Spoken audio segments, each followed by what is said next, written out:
Hello hi दर्शक बंधु शुभ संध्या मु स्वागत करछि बीएम क्रिएशन यूट्यूब चैनल को। तो आज होची 13 अप्रैल 2024 शनिवार। एबे आंचलिक पाणीपाग विज्ञान केन्द्र पक्षर एक बड़ खबर सामना को आसी।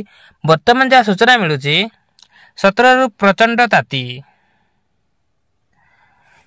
सूचना अनुसार पुणी कलबल करिवो ताती। राज्य को पुणी धीरे धीरे फेरुची गरम। आज विभिन्न स्थान में तापमात्रा 6 रु 8 डिग्री पर्यंत बढ़िबा नै पाणीपाग विभाग पूर्वानुमान करिछि। आज और रविवार बौद्ध अनुगुल नयागढ़ खोर्धा कटक जिला गोटे किंबा दुईटी स्थान में उष्म आर्द्र पाणीपाग रहिबो। ता 17 रु 20 तारिख बेलू तापमात्रा आहरी अधिक वृद्धि पाइबार संभावना रही। गत किछि दिन धरी पागरे परिवर्तन जोगु खरा तातीरु लोकंकु आश्वस्ति मिलिथिला। पश्चिमांचल प्रभाव अपसरी जाइथिबा बेले उत्तर ओडिशार एक घूर्णिबलय सक्रिय रही। शनिवार दक्षिण ओडिशार किछि अंचल बिजुली घड़घड़ी सह हल्का वर्षा होई पारे।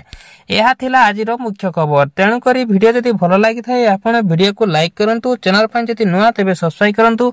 आ पाखरे थिया बेल आइकन को टच करी ऑल ऊपर क्लिक करंतु, जहा द्वारा जेबे भी जेकोनसी लेटेस्ट सूचना आपण माने हम चैनल माध्यम रे सर्वप्रथम पाई परिबे। Video report BM creation.